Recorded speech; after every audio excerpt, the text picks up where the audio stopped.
السلام عليكم حبوباتي عشاق قصص وعبر مع نور. جيت اليوم وجبت لكم قصة جديدة. مولات القصة كتقول نيتي اللي دارتها ليا، ولكن انا كنقول مول النية عمرو يخيب.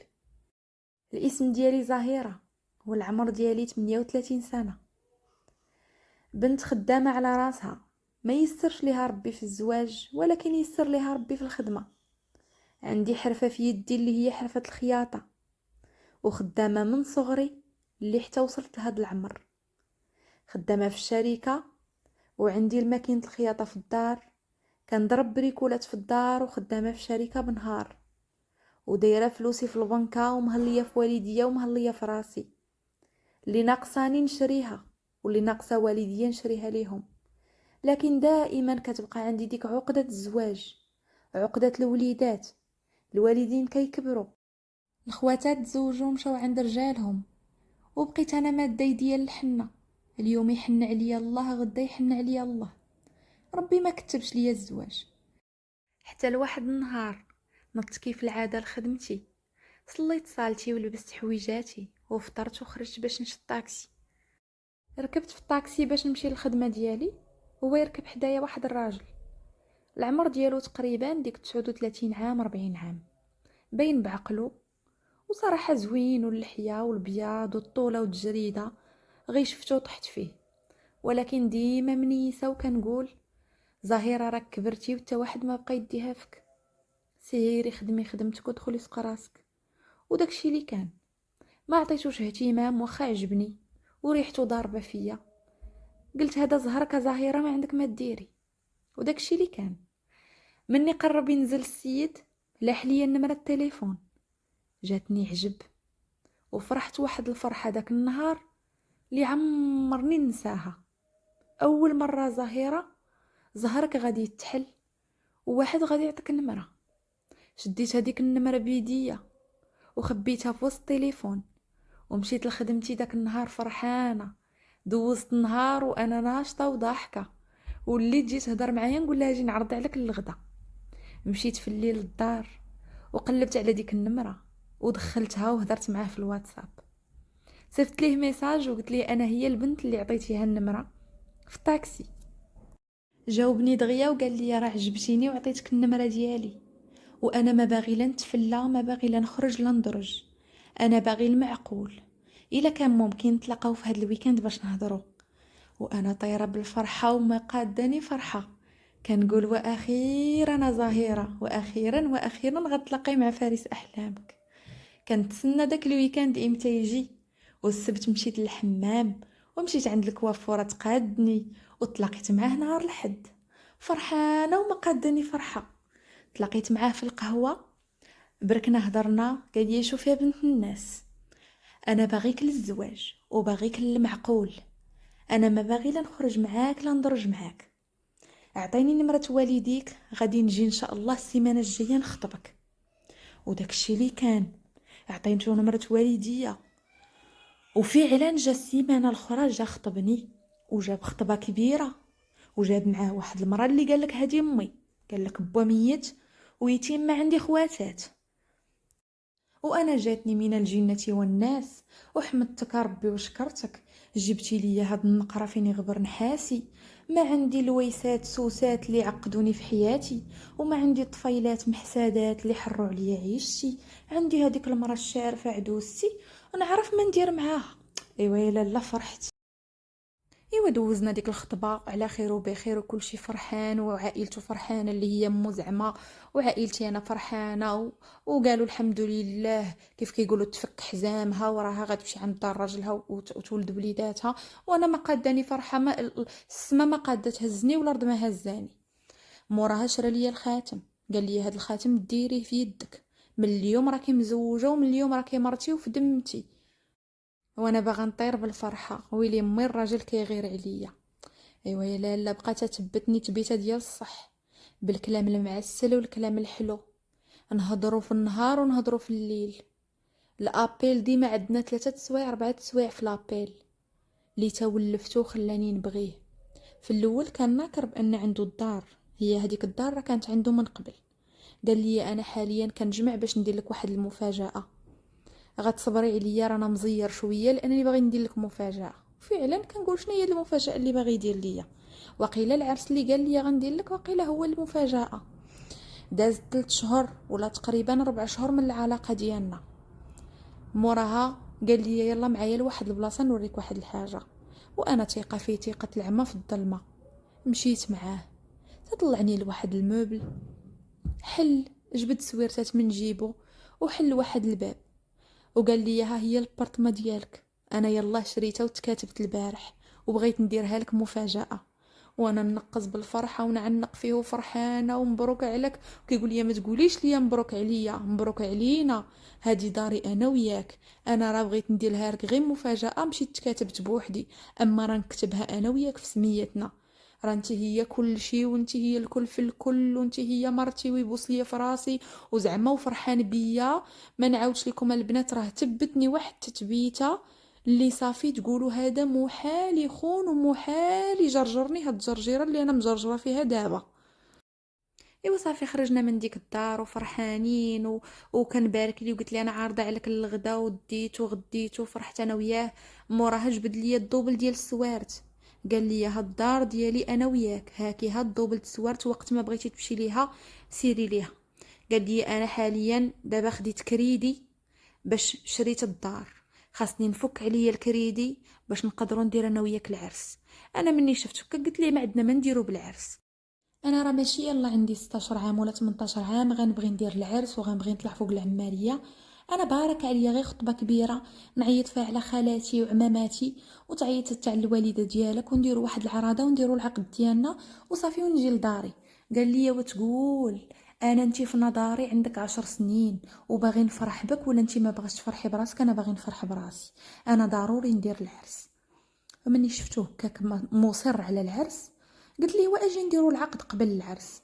قال لي لا انا باغي نتبع التقاليد المغربيه، انا كيعجبوني الاجواء المغربيه وباغي نجيب العدول وسط القاعه، باغي ندير العقد زعما وسط القاعه ما نديروش زعما قبل باش عائلتك. قال لي نكبروا تبع عائلتك من غيشوفوه هكا كيقولوا شوفوا بعدا راها مزوجه بعدا بشي حاجه، ماشي صامت تصامت وفي الاخر فطرت على جرانه.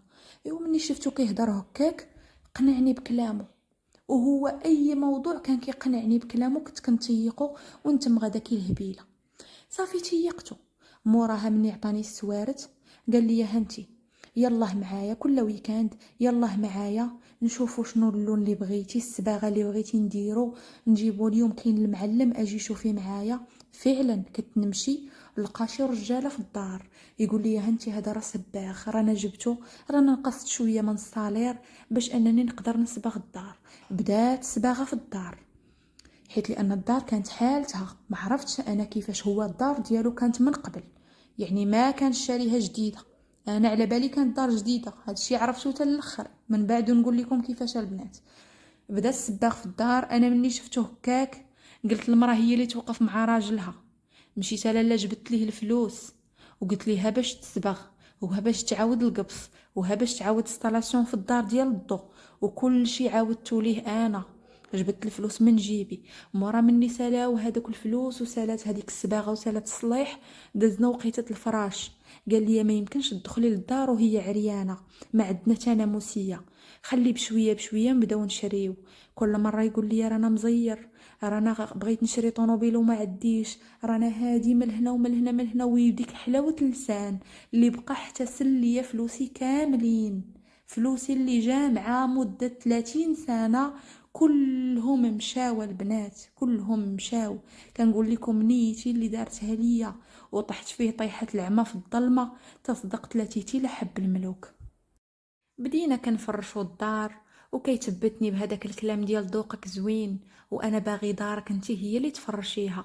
وانا مني غادي نكملوا الدار وغادي نديروا العقد عندي لك واحد المفاجاه. قلت لي شنو هي المفاجاه؟ قال لي شتي هاد الدار ضربتي فيها تماره. قال لي انا غير شريتها ولكن انتي صلحتيها وفرشتيها، انتي غادي نكتب لك النص بالنص. اي ولا لا بقيت على بالي قلت صافي انا من صغري وانا خدامه في الخياطه عمرني لا شريت تبراكه ديك الاخره. الله انا بحالي شريت دار وفرشتها وراه غيكتب لي النص. مهم بقيت تكملت الدار في الفراش، ماكينه الصابون شريتها انا، ثلاجه شريتها انا، الفران شريتو انا، بيت النعاس جهزتو انا، الصالون، كل شي بفلوسي وعرق كتافي، عرق السنين اللي ضيعت في الخياطة، ظهري عواج باش جمعت دوك الفلوس. ولكن ربي كبير. دازت الايام ومشات الايام وولا كيهضر معايا ثقيل، وما بقاش كيهضر معايا بزاف، وكنقول راه الخدمه والعيا والكريدي ديال الدار. هو راه الدار راه ما عليها لا كريدي لا والو. جا واحد النهار قال لي رانا غادي نسافر، غادي نمشي لواحد المدينه اخرى، راه الخدمه صيفطتني نقضي واحد الغرض تما، راه غنبركا واحد الشهر ولا شهرين وغادي نجي ان شاء الله. المهم تردي البال راسك، وراه التليفون بيناتنا وداكشي اللي كان. ديما يعيط ليا باش يعرفني غير فين انا. هي في هذيك الوقت راه الدار كانت كتباع وانا ما على باليش. كنقول راه ما اش غادا نمشي ندير فيها، ما غادا الدار راها مجهزه مقاده نقيه مسدوده، لاش غنمشي ليها؟ انا باركه مع والديا ومن الخدمه للدار من الدار للخدمه. وكيعيط ليا هو كيقول لي فينك يبقى يعيط ليا. هي ديك الساعه الدار راه هو راه ما مسافر لا المدينه لا حتى شي حاجه، والدار راه داخلينها السماسريه وساره كتدلل البيع. شراها بثمن وباعها بالتريبل. الدار كانت كل خربة، الشراجم كانوا فيها مصدين، وانا قاديت ليها كل شيء. شراجم الومنيوم، الريدو بالضوء، الصباغه خيال اخر ما كاين، كل شيء انا اللي درته. ربح فيها وباع الدار. موراها بلوكاني، بدلت النمره وعيطت ليه من نمره اخرى، تليفون طافي. هذيك النمره حيدها وطرطقها. مشيت للدار باش نقول ياك ما كاين في الدار، ولا ياك ما واقع لي شي حاجه، ولا التليفون طاح ليه. مشى بالي كاع بانه غيكون غدر بيا وغيكون هرب. ما على باليش هاد الفكره كاع، حيت لانه عطاني واحد الامل كبير. كان واحد الراجل اللي كنقول انا اللي تزوجت وخلاص. مهم مشيت للدار، كنحاول نحل الباب ما كيبغيش يتحل، القفل تبدل. اويلي علاش سوارت ما كيبغيوش يتحلوا؟ كندق في هذيك الدار، ندق كتخرج عندي واحد المرأة وواحد الوليد صغيور تابعها. قالت لي ياك لاباس؟ موراها جا راجلها، مالك اختي شكون انتي؟ قلت لها اختي ديرها داري، فين هو حميد؟ وراجلها قال لي شكون حميد؟ قال لي لا هاد الدار حنا يلا شريناها شهر هادي، راه ما كنعرفو حتى شي واحد سميتو حميد. وبديت ندب وسخفت تما. الجيران خرجوا بداو كيسولوا فيا مالك. قلت لهم راه هذا الراجل اللي كان شاري الدار قبل رانا اللي مفرش عليه الدار ورانا خطيبته هادي، وعاودت لهم كل شيء. وقلت لهم راه يلا شرينا الدار راه ما كاينش باك. وهي تجاوبني واحد المره شارفه في هذاك الموبل، قالت لي يا بنيتي هذيك الدار راه كانت عنده من زمان، راه ماشي يلا شراها. مني قالت لي هذاك الكلام ضربني الضو. كاملين الجيران اللي تما طلبتهم قلت لهم عطوني تليفوناتكم. كنصوني ليه من هاد التليفون طافي، نصوني ليه من هاد التليفون طافي، نصوني ليه من تليفون الجاره الاخرى طافي. عرفت طفع ليا النمره وعرفت راسي تعرضت للنصب. وليت غادا في الزنقه كالحمقى. فلوسي وعرق السنين مشى. موراها مشيت للكوميساريه وعاودت لهم اللي كاين، وقلت لهم هطره ليا عاونوني. قالوا لي لا عندك شي تصويره ديالو وريها لينا. غوريتهم تصويره. قالوا لي هاد السيد راه حنا كنقلبوا عليه راه روشيرشي، راه نصاب، وراه ماشي انتي هي الاولى ولا الاخرى اللي درا لك هادشي. راه كل مره وطريقه النصب ديالو كيفاش كتكون، ها اللي كيدي ليها الفلوس، ها اللي كتفرش ليه الدار، ها اللي كل وحده واش كيدير ليها. راه ماشي انتي الاولى، راه انتي خامس وحده طرا ليها هادشي، وراه حنا كنقلبوا عليه وراه حنا قربنا نلقاوه. بحال اللي كنت كنحلم البنات وفقت. الصراحه ما نبغي حتى شي وحده تدوز من هادشي اللي دزت منه، انها تكون خدامه طول عمرها ما عندها وليدات، ما عندها راجل، ما عندها حتى شي واحد، كتجمع فلوس باش مني تكبر تلقى دوك الفلوس يهزوها يجي ولد الحرام ويديهم ليها. ولكن ربي كبير، غادي يلقاوه وغادي يشدوه في الحبس ويحكموا عليه 15 عام ديال الحبس وغرامه ماليه يرد الفلوس لمواليهم. ولكن ولد الحرام فطاب بالفليسات. من يجاو البوليس باش يردوا لينا فلوسنا لقاو الفلوس كاع ما كاملين، ردوا لي غير 15% من داكشي اللي خسرت. يعني ما عادش ردوا لي شي 2 المليون ولا هادشي اللي رجع ليا. اللهم ديك 2 المليون ولا بلاش. ايوا كانت هذه هي القصه ديالي البنات. ما ديروا ثقه في حد، وما تثقوا في هذا الزمان، وما تثقوا في الرجاله، وما تثقوا في العيالات، كل شيء كل شيء. ديك المراه اللي جايب معاه ما عرفتها لحد الان، ما عرفتهاش شكون هي، واش مو بصح ولا غا كارهه. فكيف ما كتشوفوا البنات، كانت هذه هي القصه ديال زهيره. كنتمنى تنال الاعجاب ديالكم.